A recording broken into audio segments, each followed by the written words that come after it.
안녕하세요. 마취과 의사 선생님들. 오늘도 어려운 수술, 어려운 환자 마취하시느라 고생하셨습니다. 你好，麻醉师，感谢您今天的辛勤工作，完成了一次困难的手术，并麻醉了一名困难的病人。こんにちは。麻酔科医の先生たち。今日も難しい手術、難しい患者の麻酔に苦労しました。 네, 수술 전에 호흡기 질환을 가진 환자를 만나는 건 우리 마취과 의사들한테는 뭐랄까 항상 풀어야 할 숙제 같은 거죠.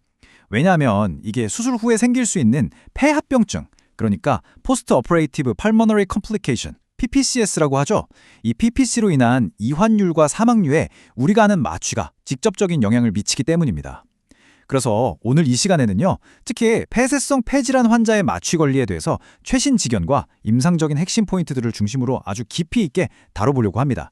This is a topic where meticulous preparation and a deep understanding of pathophysiology truly makes a significant difference in our patient outcomes. 자, 오늘 우리가 함께 살펴볼 내용들의 전체적인 로드맵입니다. 임상에서 가장 흔하게 만나는 급성 상기도 감염, URI와 천식에서부터 시작해서요. 그 다음엔 만성질환의 대표 주자죠. COPD를 살펴볼 거고요. 마지막으로는 기관지 확장증이나 폐이식처럼 좀 더 복잡하고 어려운 케이스들까지 순서대로 진행하겠습니다. 그럼 첫 번째 주제부터 바로 시작해볼까요? 네, 첫 번째 파트입니다. 여기선 우리가 임상에서 정말 흔하게 마주치는 두 가지 급성 질환에 대해 이야기해 볼 거예요. 바로 상기도 감염, Upper Respiratory Infection, 줄여서 URI라고 하죠. 그리고 천식, 에스트마입니다. 이 두 질환이 어떻게 보면 간단해 보일 수도 있지만 사실 마취 중에는 예상치 못한 기도합병증, 예를 들면 레링고스파즘이나 브론코스파즘 같은 것들을 유발할 수 있어서요. 철저한 사전평가와 계획이 그 무엇보다 중요합니다. 그럼 구체적인 케이스를 통해서 우리가 어떻게 접근해야 할지 한번 살펴보겠습니다. 자, 이런 상황, 특히 소아 마취하시는 선생님들은 정말 많이 겪어보셨을 거예요. 콧물 줄줄 흐르고 콜록콜록 기침하는 6살 남자아이가 편도절제술, 그러니까 Elective Tonsillectomy를 받으러 왔습니다. 과연 이 수술 그대로 진행해도 괜찮을까요? 아니면 며칠 혹은 몇 주 연기해야 할까요? This is a classic everyday dilemma we face. 이 질문에 현명하게 답하기 위한 첫 번째 단계는 이 아이의 증상이 과연 어디서 온 건지 그 원인을 감별하는 것부터 시작해야 합니다. 슬라이드를 보시면 URI 증상은 크게 두 가지로 나눠볼 수 있어요. 알레르기성이냐 아니면 감염성이냐. 만약에 콧물이 물처럼 맑고 재채기를 자주 하고 아토피 같은 알레르기 병력이 있다면 알레르기성의 가능성이 높죠. 이런 경우는 보통 마취를 진행해도 큰 문제가 없습니다. 하지만 콧물이 누렇고 끈적끈적하고 가래가 끓는 기침을 하고 특히 38도 이상의 열이 나거나 아이가 축 늘어져 있다면 이건 감염을 강력하게 의심해야 합니다. The key is to look for those systemic signs of infection. Fever, malaise, purulent secretions. These are the red flags before making a decision to proceed with an elective surgery. 자, 그래서 감염성 URI로 판단되는 환자의 마취 관리 전략입니다. 수술 전에는 방금 말씀드린 전신 감염 징후를 면밀히 평가해야 합니다. 여기서 정말 중요한 임상적인 포인트가 하나 있는데요. 바로 기도감인성, 에어웨이 하이퍼리액티비티가 감염이 다 낫고 나서도 6주 이상 지속될 수 있다는 사실입니다. 그래서 어설프게 2주나 4주 정도 수술을 연기하는 것이 합병증 위험을 크게 줄이지 못할 수도 있다는 거죠. 이게 딜레마입니다. 수술 중에는 기도 자극을 최소화하는 게 핵심입니다. 충분한 수액 공급으로 분비물을 묽게 해주고 기도 조작을 최소화해야 합니다. 그래서 가능하다면 엔도트래키얼 튜브보다는 레린지얼 마스크 에어웨이, LMA가 더 나은 선택이 될 수 있습니다.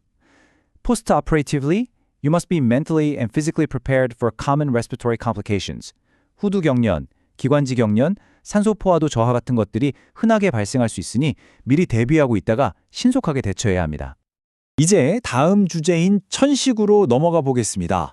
천식은 만성적인 기도염증과 가역적인 기도 폐쇄를 특징으로 하는 질환이죠. 전 세계적으로 유병률이 계속 증가하고 있어서 우리 마취과 의사로서는 정말 완벽하게 숙지하고 있어야 하는 질환 중 하나입니다. 이번 파트에서는 천식의 병태 생리부터 시작해서 실제 임상에서 적용할 수 있는 마취 관리 전략까지 핵심적인 내용을 꼼꼼하게 다뤄보겠습니다. 천식 환자를 평가할 때 가장 먼저 해야 할 일인 뭘까요? 바로 이 환자만의 지뢰가 무엇인지, 즉 천식 발작을 유발하는 요인이 무엇인지를 정확하게 파악하는 것입니다. 이 슬라이드에 보이는 것처럼 꽃가루나 진먼지 진드기 같은 알레르겐부터 시작해서 아스피린이나 베타 차단제 같은 특정 약물, 바이러스 감염, 차고 건조한 공기 속에서의 운동, 심지어 감정적인 스트레스까지 정말 다양합니다. It's absolutely crucial to identify and, if possible, avoid these specific triggers in the perioperative period to prevent an acute, life-threatening asthma attack on the table. 천식의 중증도는 이렇게 폐 기능 검사, 스파이로메트리와 동맥혈 가스 분석, ABGA를 통해서 객관적으로 분류할 수 있습니다. 1초간 강제 호기량, FEV1이 예측치의 몇 %인지에 따라 경증부터 중증까지 나누죠.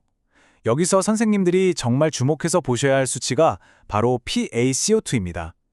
초기에는 환자가 숨이 차서 과호흡을 하니까 PaCO2가 오히려 40 미만으로 떨어집니다. 그런데 상태가 점점 나빠져서 마케드나 시비어 단계로 가면 PaCO2가 45, 50 이렇게 오르기 시작하죠. 이건 환자가 너무 지쳐서 더 이상 과호흡을 유지할 수 없다는 신호, 즉 임박한 호흡 부전, impending respiratory failure를 의미하는 매우 위험한 신호입니다. 폐 기능 검사, 그중에서도 특히 유량 용적 곡선, 플로우 볼륨 루프는 천식 진단에 정말 유용한 도구입니다. 천식 환자의 가장 특징적인 소견은 바로 호기 곡선에서 나타나는 아래로 오목한 모양, 즉 다운워드 스쿠핑입니다.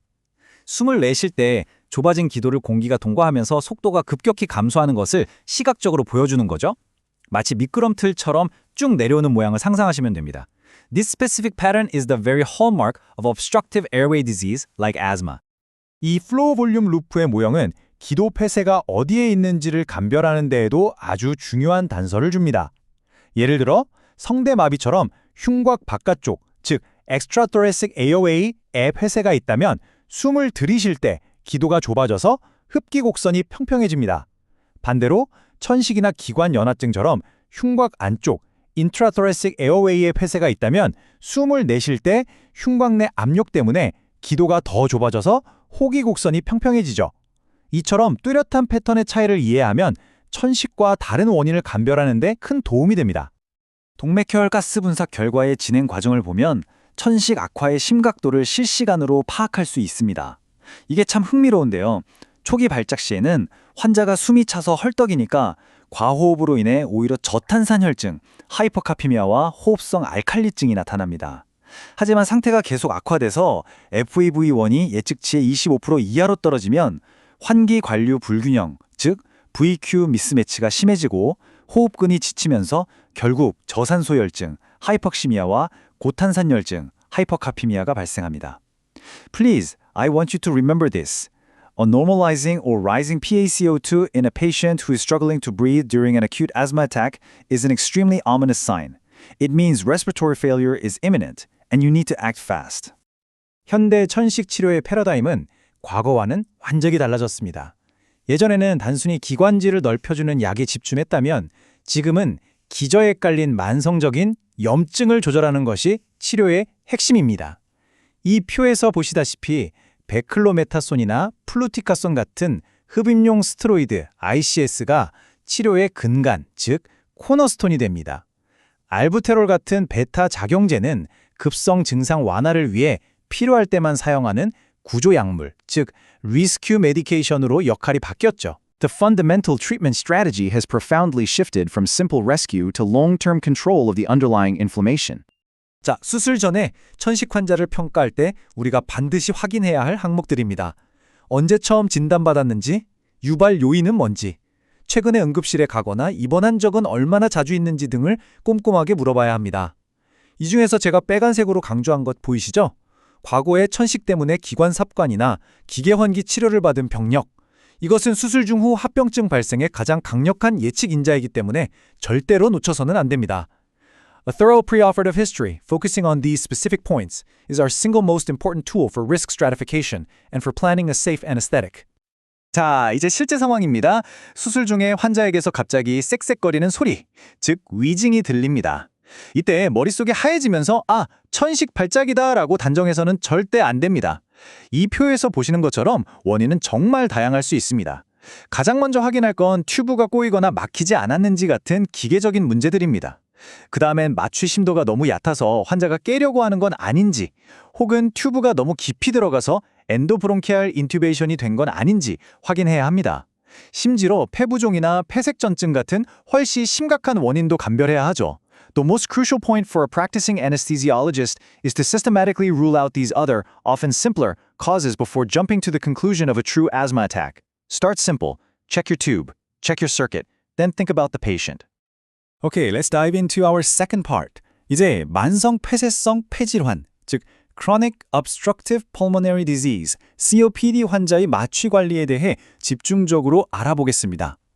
COPD는 아시다시피 주로 흡연과 관련이 깊고 비가역적이고 점차 진행하는 양상을 보이기 때문에 우리 마취과 의사들에게는 급성 질환과는 또 다른 차원의 아주 큰 도전 과제 중 하나입니다. COPD는 크게 두 가지 임상 양상으로 나눌 수 있습니다. 바로 만성 기관지염과 폐기종인데요. 흔히 블루블로터라고 불리는 만성 기관지염 환자들은 가래가 많고 심한 저산소 혈증과 고탄산 혈증 때문에 몸이 푸르스름해 보이며 폐성심, 즉 코르폴모넬리가 흔하게 동반됩니다. 반면에 핑크 퍼퍼라고 불리는 폐기종 환자들은 폐포 파괴로 인해 숨을 헐떡이며 내쉬기 때문에 항상 숨이 차 보이지만 역설적으로 가스 교환은 비교적 잘 유지되는 경향을 보입니다. What's really fascinating and clinically important on this slide is the clear contrast in blood gases and cardiac involvement. This helps us anticipate the specific challenges each type of patient will present under anesthesia. 그럼 COPD 환자의 폐기능 검사에서 가장 특징적인 소견은 무엇일까요? FEV1이 감소하는 건 당연하고요. 그것보다 더 중요한 것은 바로 만성적인 공기 포획, 즉 Chronic Air Trapping으로 인한 폐 용적의 변화입니다. 숨을 끝까지 내쉬어도 폐에 남아있는 공기의 양, 즉 잔기량 RV, 그리고 기능적 잔기 용량 FRC가 현저하게 증가하죠. 이것은 단순히 호기류가 제한되는 것을 넘어서서 폐가 항상 과팽창된 상태로 구조적인 변화가 생겼음을 의미하는 핵심적인 소견이고, 이것이 바로 마취 중 환기 전략을 짤 때 우리가 가장 고려해야 할 부분입니다. COPD의 중증도는 국제적으로 통용되는 GOLD 분류법을 통해 표준화된 방식으로 평가합니다. 이 표에서 보시는 것처럼 FEV1을 FVC로 나눈 값이 0.7 미만이면서 기관지 확장제를 투여한 후 측정한 FEV1이 예측치의 몇 %인지에 따라 1기 마일드부터 4기 very severe까지로 나뉘게 됩니다. This GOLD classification is incredibly useful. It provides a standardized, objective language for us to communicate the severity of a patient's disease with surgeons, internists, and other colleagues, ensuring everyone is on the same page regarding the patient's risk. So, what can we do to mitigate the high risk of postoperative pulmonary complications in these patients? 이 표는 그 전략을 수술 전, 중후 단계별로 아주 잘 요약하고 있습니다. 수술 전에는 최소 6주, 이상적으로는 8주 이상의 금연이 가장 중요합니다. 그리고 흡입기 치료를 최적화하고 환자에게 심호흡이나 인센티브 스파이로미터 사용법을 미리 교육해야 합니다. 수술 중에는 가능하다면 부위 마취를 고려하고 수술 시간을 3시간 이내로 최소화하는 것이 좋습니다. 수술 후에는 통증 조절을 잘 해서 환자가 효과적으로 기침하고 심호흡을 할 수 있도록 돕는 것이 핵심입니다. The critical point is that risk reduction isn't a single action. It must be a multimodal, multidisciplinary effort that spans the entire perioperative timeline. COPD 환자에서 마취 방법을 선택할 때 부위 마취와 전신 마취는 각각 뚜렷한 장단점을 가집니다. 부위 마취는 전신 마취에 비해 폐합병증을 줄일 수 있다는 큰 장점이 있죠. 하지만 환자가 불안해하지 않도록 진정제를 사용해야 하는데 이때 과도한 진정은 오히려 호흡 억제를 유발할 수 있어 매우 주의해야 합니다. 반면 전신 마취 시 사용하는 세보플루란 같은 흡입 마취제는 기관지 확장 효과가 있다는 장점이 있지만 호흡 억제 효과도 동시에 가지고 있습니다. 특히 기계 환기 시에는 에어 트래핑을 막기 위해 호기 시간을 충분히 주는 것, 즉 낮은 IE 레이시오를 유지하는 것이 굉장히 중요합니다. This slide perfectly illustrates the delicate balance we must strike, tailoring our anesthetic plan to the specific patient and the planned surgery. 자, 이제 마지막 세 번째 파트로 넘어왔습니다. 여기서는 앞서 다룬 질환들보다는 조금 더 드물지만 한번 마주치면 굉장히 당황스럽고 어려운 케이스들을 다뤄보려고 합니다. 기관지 확장증이나 낭성섬유증 같은 질환들, 그리고 수술 중 갑자기 발생할 수 있는 폐색전증, 마지막으로 폐이식과 같이 아주 복잡하고 고위험 시나리오들인데요. 핵심만 빠르게 짚어보도록 하겠습니다. 이 슬라이드는 상대적으로 드문 폐쇄성 질환들의 핵심 특징과 마취 관리 포인트를 요약한 것입니다. 먼저 기관지 확장증, 브론키오액테스는 다량의 화농성 객담이 특징입니다. 그래서 마취의 주된 목표는 수술 중 자세 변경 시 이 객담이 반대쪽 건강한 폐로 넘어가는 것을 막는 것, 즉 스필리지를 방지하는 것입니다. 이를 위해 더블 루멘 큐브 사용이 필수적일 수 있습니다. 낭성 섬유증, 시스틱 파이브로시스는 아주 끈적끈적한 분비물이 특징이라 중증 COPD처럼 관리하되 공격적인 수분 공급과 흉부 물리요법이 훨씬 더 중요합니다. Lastly, tracheostenosis. This is anatomically different. It presents a fixed obstruction, which creates a completely different and often very difficult challenge for airway management and ventilation. 수술 중에 발생하는 폐색전증, pulmonary embolism은 진단이 정말 어려워서 우리 마취과 의사들에게는 악몽과도 같은 상황입니다. 깨어있는 환자에서 가장 흔한 징후는 빈호흡이지만 마취 중인 환자에게서는 이걸 확인하기가 어렵죠. 따라서 마취 중에는 다른 원인으로 설명되지 않는 갑작스러운 저산소혈증, 저혈압, 그리고 빈맥의 3대 징후가 나타난다면 반드시 폐색전증을 의심해야 합니다. 또 하나 중요한 사인은 EtCO2가 갑자기 뚝 떨어지는 것입니다.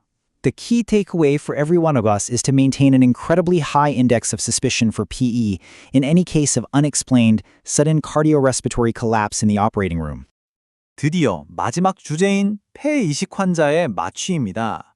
이건 폐이식 수술 자체의 마취뿐만 아니라 이식 후에 바른 수술을 받으러 오는 환자를 마취하는 경우까지 포함하는 개념입니다. This is a highly specialized area with unique physiological challenges that can test the absolute limits of our skills and knowledge as anesthesiologists. 폐이식 수혜자를 마취할 때의 핵심 관리 원칙 3가지입니다. 첫째, 수술 전에는 만성 거부 반응이나 감염은 없는지, 그리고 복용 중인 면역 억제제의 부작용, 특히 고혈압이나 신기능 저하가 있는지 반드시 확인해야 합니다. 둘째, 수술 중에는 면역이 억제된 환자이므로 아주 엄격한 무균술이 필수적입니다. 그리고 여기서 가장 중요한 생리학적 포인트가 나오는데요. 바로 이식된 폐는 신경이 차단되어 기침 반사가 없다는 사실입니다. This total lack of a protective cough reflex creates a very high risk for silent aspiration, which can be devastating for the transplanted lung. 그래서 위 내용물 역류 방지에 각별히 신경 써야 합니다. 자, 오늘 길게 이야기 나눈 내용의 핵심 요약입니다. 이것만은 꼭 기억해 주셨으면 합니다. 첫째, 수술 후 폐합병증을 줄이는데 가장 중요한 것은 철저한 수술 전 환자 상태 최적화입니다. 둘째, 상기도 감염 후에 기도 과민성은 우리가 생각하는 것보다 훨씬 길게 6주 이상 지속될 수 있다는 점을 기억해야 합니다. 셋째, 급성 천식 발작 환자에서 PaCO2가 정상화되거나 오히려 상승하는 것은 임박한 호흡 부전을 알리는 아주 위험한 경고 신호입니다. And finally, for any adverse respiratory event in the OR, especially wheezing, always maintain a broad differential diagnosis. Start with the simplest mechanical causes first before jumping to more complex pathologies. 오늘 내용을 마무리하면서 선생님들께 개인적으로 한번 생각해 보실 질문 하나를 드리고자 합니다. 고령화와 환경오염 등으로 호흡기 질환을 가진 수술 환자들이 점점 더 많아지는 현실 속에서 환자의 예후를 조금이라도 더 개선하기 위해 오늘부터 선생님의 임상진료에서 어떤 한 가지 변화를 만들어 보시겠습니까? 거창하지 않아도 좋습니다. 이 질문에 대해 한번 생각해 보시는 계기가 되었으면 합니다. 긴 시간 경청해 주셔서 진심으로 감사합니다.